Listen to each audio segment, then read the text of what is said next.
At the 1935 US Open, the average player carried 18 clubs. One guy carried 32, a full set of right-handed clubs and a full set of left-handed clubs. Then, in 1936, a man picked a number. He admitted that nobody debated it. Then years later, he admitted that number was way too many. That number is 14, and it's why your golf bag looks the way that it does. By the end of this video, you'll know exactly where the 14 club rule came from, the 5 clubs that data says golfers rarely use, and the 4 rule audit that decides which of your clubs get to stay in the bag. My name is Isaac Ramsey, and I help busy golfers get better with the time and facilities that they already have access to. And just through this content and the Play Ready Golf app, we've helped people break 90 for the first time, break 80 for the first time, and cut their handicaps in half. And this channel hasn't even been around for a year. Now, quick thing before the history. Whatever survives this bag audit will still need a practice plan. The free 26-page practice planner builds it for you. It's got benchmarks for every handicap group, 12 incredible drills, and session templates so you can get better with the time and resources that you already have access to. That will be the first link down below. Now let's go back to 1936. Golf in the 1930s had a little bit of a bag problem. Lawson Little won the US Am and the British Am in the same year. Incredible feat. In back-to-back years, he would carry up to as many as 26 clubs, including 7 wedges. And the World Golf Hall of Fame credits him for prompting the 14 club rule, because they had to blame somebody. The USGA's own historian, Rand Jarrus, says that the decision came down to 3 things. The game was losing skill, rich players were buying an advantage, and caddies were hauling bags that weighed 35 pounds. So in the summer of 1936, Robert Harris of the R&A proposed a club limit, 14. The USGA made it official on January 1st of 1938, and the R&A followed a year later. But why 14? Because 14 is roughly 4 woods, 9 irons, and a putter. And that's just what a golf set kind of looked like in 1937. That's the whole reason. And in 1953, Robert Harris, who once again proposed the rule, wrote this in his book. The number was reached, quote, without the why and wherefore of only 14 clubs being questioned or debated. And then he added, quote, it is now apparent that 14 is too many. The man who proposed the rule regretted it only 16 years later. And for the record, even in that time, you didn't need 14 to be elite. Francis Ouimet won the 1913 US Open with just 7 clubs. Chick Evans won in 1916 using only 7 clubs. So hear the rule the way it was actually written. 14 was a speed limit, not necessarily a quota you had to hit. Which raises the question, if nobody really chose 14 for a good reason, who chose your 14? Lou Stagner analyzed the Arcos database in March of 2023, and he analyzed only golfers who played 30 or more rounds in a year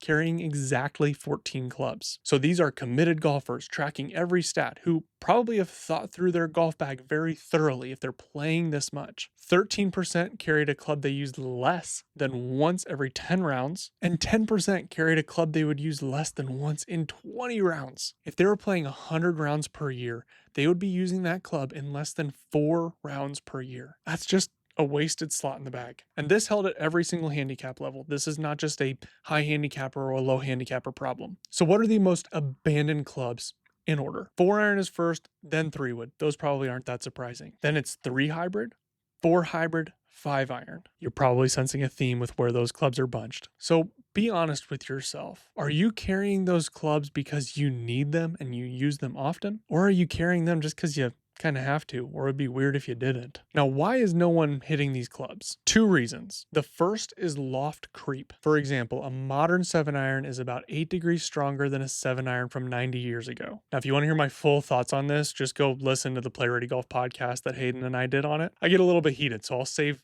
my opinion on all this for the podcast. But what this ends up implying is that there are lofts in this part of your bag that are just more difficult to hit, or where a different club could fit in that slot. This is also why we have more wedges in sets now. This is why the gap wedge or the approach wedge exists. And this bleeds into the second reason, which is that the data on these long irons and hybrids is kind of brutal. ShotScope just published this from their 350 million shot database. From 175 yards, a 25 handicap holds the green 8% of the time with a hybrid and only 2% of the time with an iron. A 20 handicap will hold it 14% of the time with a hybrid versus 8% with an iron, and a 15 handicap is 18% versus 14%. The only players who actually hit more greens with a long iron versus a hybrid were scratch golfers. Now, another piece to this is that from 200 yards, 15 handicaps miss short of the green 73% of the time. ShotScope's own conclusion was that the overwhelming majority of golfers would benefit from having a hybrid instead of an iron when hitting from 175 yards or more. So the question is no longer if your bag has dead weight. The question is what slots are dead weight and what earns those slots back. So here's that 4-rule audit that I mentioned earlier. Rule number 1, every single club needs a job. So finish this sentence out loud. I carry my 4-iron for. If you can't finish that sentence or finish it confidently,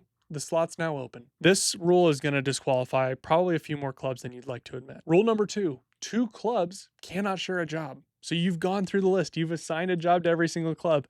Are there 2 that overlap? For example, if your 4 hybrid and your 3-iron carry 5 yards apart, you probably need to drop one of them. And I can already hear the comments, well, I use my 4-iron to punch out. And if that's the case, great. There's nothing wrong with that. I just wanted to have an assigned job. And I want you to know why you have what you have. Rule number 3 is the receipt rule. You're allowed to carry a club that the data says that you should not carry if you track it for 20 shots. So for example, we see that fairways hit are only 1% more with a 3-wood versus a driver.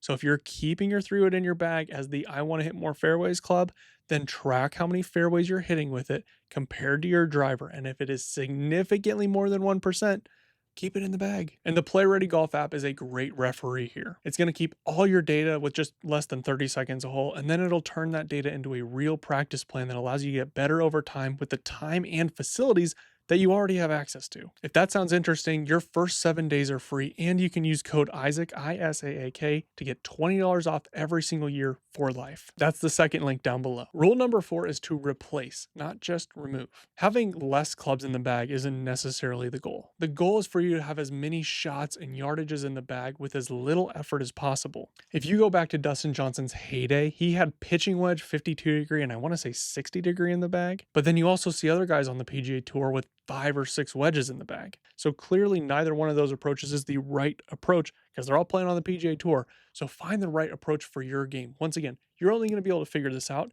if you're tracking what shots you're hitting most often. Now, removing a club tonight probably won't lower your scores this weekend, but removing those clubs could lead to less indecision. It means less clubs that you have to get good with. This audit doesn't necessarily buy you strokes back in a direct way. It buys you back some practice time and some mental load while you're still on the golf course. And your time and your energy are extremely scarce. You should be protecting those. And a simple way to protect them is to audit your golf bag. So if you haven't already been auditing your bag in your head, like I probably would have been if I was listening to this, go ahead and grab your bag or just jot down each of the clubs that are in there. For every single club, say out loud or write down, I carry this club for. The clubs that you can't finish that sentence with are going on watch. You need to be tracking shots with them in order for them to earn their stay in the bag. And you might put all 14 clubs back in. That would actually be great. I would love that. But as we've seen with the data, odds are the overwhelming majority of you are not going to be doing that. And that's also totally fine. A random rule from 1936 chose 14. Then a loft war chose your wedges, and a box set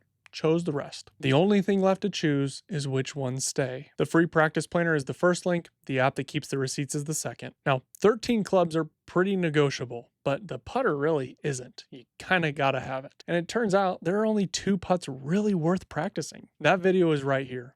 I'll see you next time.